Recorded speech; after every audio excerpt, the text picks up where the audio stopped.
Good morning. My name is Jonathan Rivera. My name is Fernando Ortega. And this is FJ News. Today, June 14, we'll be having a special show. Why? It's Trump's birthday.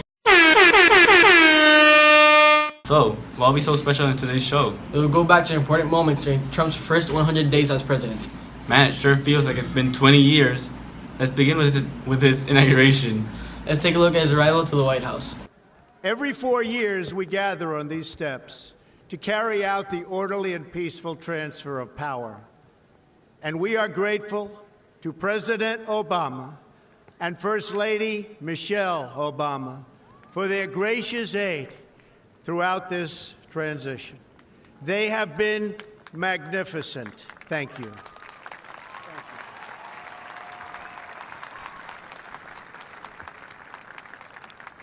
Today's ceremony, however, has very special meaning, because today we are not merely transferring power from one administration to another or from one party to another, but we are transferring power from Washington, D.C., and giving it back to you, the people.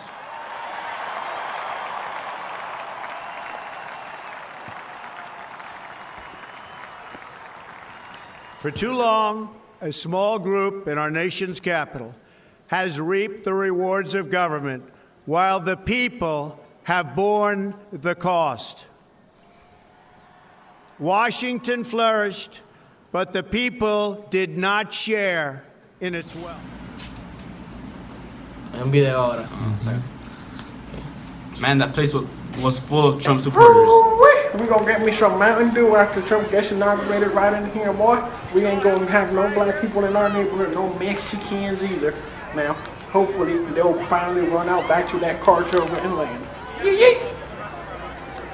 Yeah, daddy. Yeah, dude, it can sure get frightening sometimes.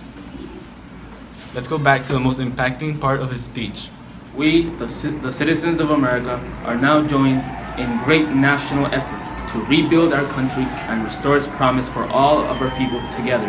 And we will determine the course of America and the world for many, many, many, many years to come. He's so repetitive. I think that was fantastic. He mentioned something about creating 25 million new American jobs in the next decade, With the purpose of? going back to 4% annual economic growth. Well, let's take a look at that footage. I think we're going to have a tremendous amount of business coming back. If you read today's papers, you'll see what's happening with 4 or 5 different companies that announced that they feel much differently. Foxconn is going to spend a tremendous amount of money on building a massive plant, and probably more than one. So that's what we want. We want people, we want to start making our products again. We don't want to bring them in, we want to make them here. And that doesn't mean we don't trade, because we do trade. But we want to make our products here. And if you look at some of the original great people that ran this country, you will see that they felt very strongly about that. Gonna make your products. And we're gonna start making our products again. And there'll be advantages to companies that do indeed make their products here. So we've seen it. It's going to be a wave. You watch, it's gonna be a wave. I think he could actually achieve his plan of making local businesses that provide jobs for many.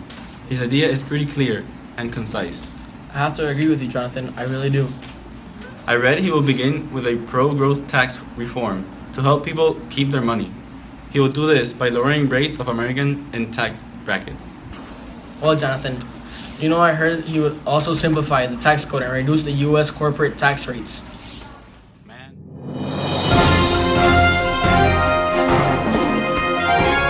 So we have invited a full-on Trump supporter. Let's welcome him. Hello, Jonathan. I'm so happy to be here. Trump sure does love his supporters. And my daddy sure loves me. Why are you such a fanatic? Because I don't want no Mexicans in my country. Tell us what you think has been the best thing that Trump has done as president. Well, I think that regarding jobs in America, Trump has created many solutions that are now working just fine. Our workers have suffered a slow economic recovery, and America has lost thousands of manufacturing jobs.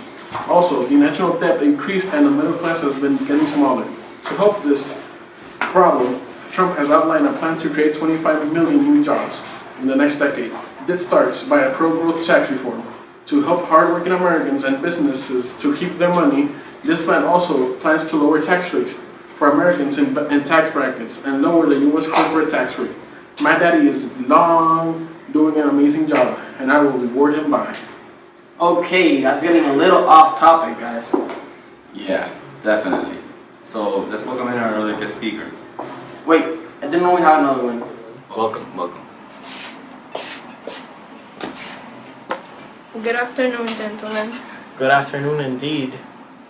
So, how does it feel to be the First Lady? Feels great. I'm very supportive and when it comes to my husband.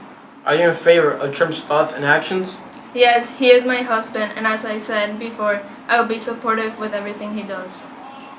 What do you have to say about what the citizens talk about your husband?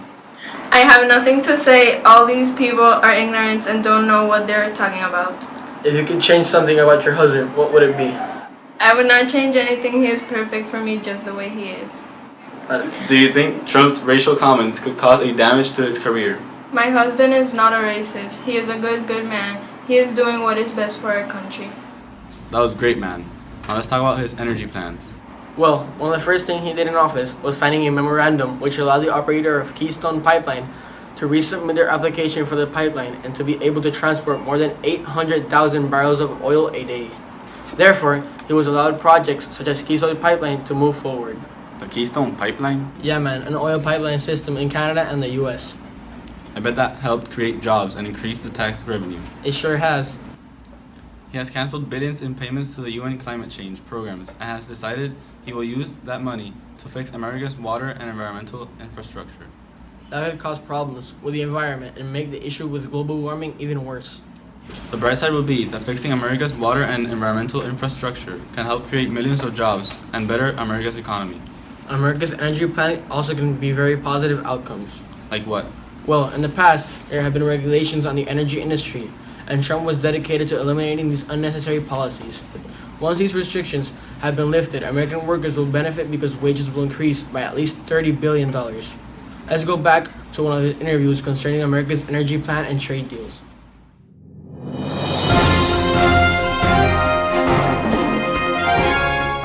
Well, hello, President Trump. Hello to you too. President Trump, what are your plans for America's energy plan? Well, the first step will be recognizing the fact there are too many restrictions on the energy industry. I will make sure they are lifted. This will make way for more jobs and higher wages for American workers. The second step is that we have to recognize that we have domestic energy reserves in America. My administration will make sure to take advantage of an estimated 50 trillion untapped oil and natural gas reserves. The profits from energy production will be used to rebuild our roads, school bridges, and public infrastructure. And how do you think this will benefit America? This can bring a boost to our economy and is in the best interest for America's national security. Well, those are big plans of yours. Are you aware that people have been saying that the energy plan actually leaves America behind? Yes, I am very much aware of these rumors. People have got this idea very wrong. The Trump administration is committed to energy policies that lower the cost of all hardworking Americans. And this is exactly what we are doing with this energy plan. So I'll leave this last question to Josette. What can you tell us about the trade deals that work for all Americans? In the past, the hardworking men and women of our country have been forced to accept trade deals that put their interests last. Many people working in industry have experienced the closing of their factories, and good-paying jobs have moved out of America. As a consequence, there was a high unemployment rate in previous years. I have been in the negotiating business longer than you can imagine, and I will try my best to put America and its workers first. With the right agreements, international trade can be utilized to help boost our economy, create and return millions of jobs, and reanimate our communities and their workers. We should start this by withdrawing from the Trans-Pacific Partnership to make sure that jobs are not lost and wages are cut short. My administration will work tirelessly to make sure that trade deals are in the best interest for American workers. From this point forward, America first. Wow, that sure was promising. It sure was. Well, that's it for today, guys. Thanks for watching. FJ News.